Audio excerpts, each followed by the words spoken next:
Good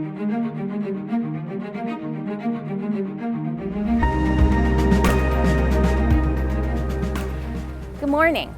I'm Ann Ball, a program director at MDF. I'm joining you this morning to present the William F. King Jr. 2021 Downtown Champion Award to the newly retired Executive Director of Maine Preservation, Greg Paxton. When Greg arrived in Maine in 2008, he came with Main Street experience. He thought about historic preservation in a context of community and economic development. He thought about historic preservation as more than one building, and he could talk to anyone about historic preservation. These were the gifts that he gave the Maine Downtown Center.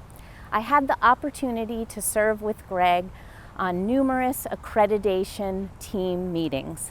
One time when we were in Skowhegan, at Main Street Skowhegan, he spoke to the board and committee members about preservation in the most wonderful way. He had them think about what they appreciated about their downtown, buildings, streetscapes, landscapes, and he got them thinking that preserving those places wasn't such a bad idea. He planted a seed. Later that year, Main Street Skowhegan invited a staff member from the National Main Street Center to come to a planning board meeting in Skowhegan and also talk about preservation. We can credit Greg with planting a seed, not only in Skowhegan, but in many Maine downtowns, and for getting the conversation going about preservation throughout the state of Maine. I'd like to share my gratitude for Greg for his time on the MDC Advisory Council, and I would like to share my heartfelt congratulations on this recognition. And with that, I'm going to toss it to the video. The first time I saw Greg Paxton, he walked in the room, I went, oh my God, it's Fred Gwynn. Wow. Often with historic preservation, so many people I think of it as elitism, right? There's sort of this eliteness to historic preservation, and that's the stereotype, and stereotypes are often true. And Greg is just so the opposite of that. He has no elitist, visibly anyways, elitist bone in his body. He's calm, he's an amazing listener. When I was new in my job, I went up to Norway. I visited the Norway Opera House prior to the talk, and it was raining that day, in the outdoors, and it was also raining in the indoors in the Opera House. And then I went around the back and looked at the wall, and it looked like it had a bit of a problem, really a structural failure. I said, well, in a way you're kind of being held hostage. And there was sort of this murmur in the room that I didn't anticipate having opened my mouth. And so the next question is, well, what do we do about that?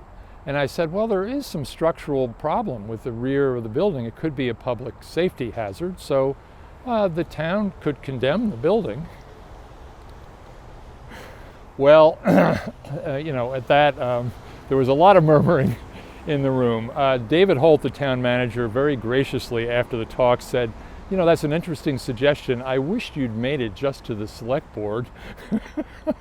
Main Street was a mess at that time, for sure.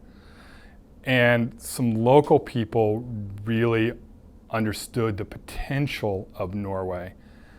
And we're thinking of it from a local perspective.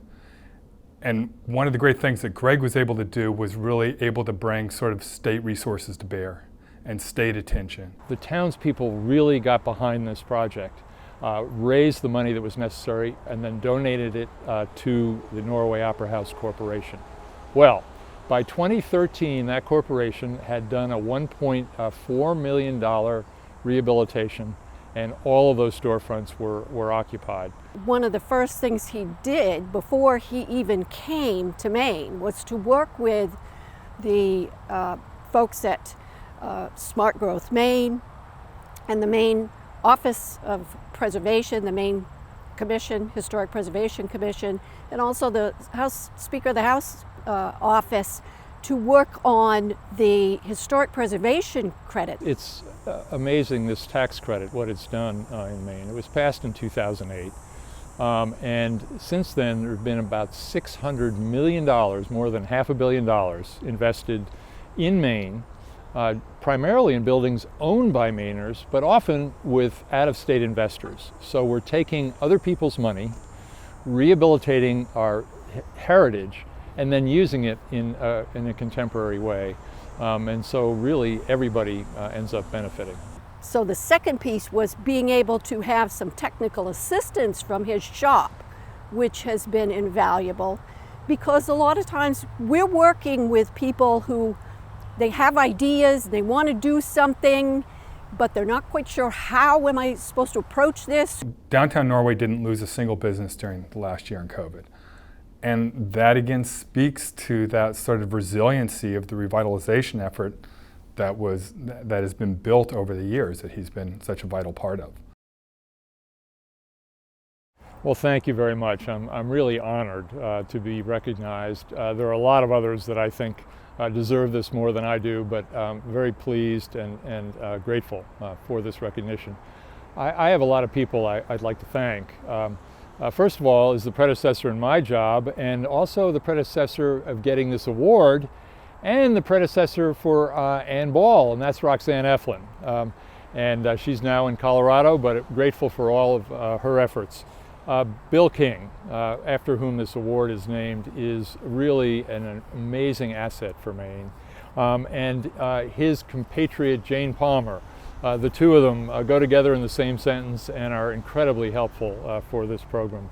Maggie Drummond Ball, a previous winner as well of this award, who's now with Maine Community Foundation.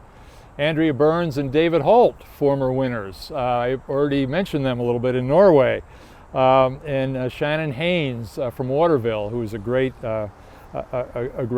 manager. Terry Ann Holden from DECD, and Delilah Papour, last year's winner, who is just a terrific manager. Abby Levin is overdue for this award. I don't think she's gotten it yet, so I'm putting her on notice here. There are 18 former or current Maine preservation staff with whom we would not have accomplished nearly what we did. So very grateful for them, including the late Philip Jones. Trustee board presidents, Chris Glass, Ann Niles, Toby Scott, and Susan Burns. The MDF staff, including the historic preservationist Ann Ball, plus Rosie I knew I was going to do this, Vanadestine and Yellow Light Breen, among others. Main Street founders, Mary Means, Clark Shuttle, Tom Moriarty, and Scott Gerloff. Nellie Longsworth of Preservation Action, Dick Moe and Nancy Campbell, and many others from the National Trust for Historic Preservation.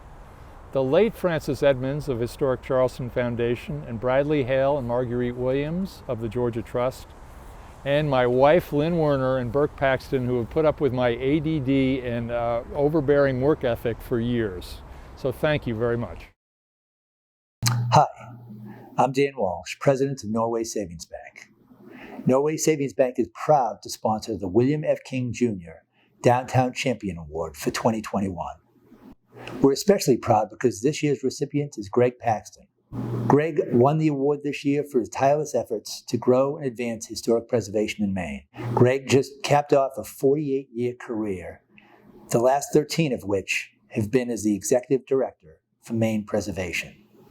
Greg is passionate about promoting and preserving historic places, buildings, downtowns, and neighborhoods, not as museums, but as useful, vibrant, contemporary pieces of our communities. It gives me great pleasure to award the 2021 William F. King Jr. Downtown Champion Award to Greg Paxton, who's not only a champion of preservation, but a great person. Congratulations, Greg.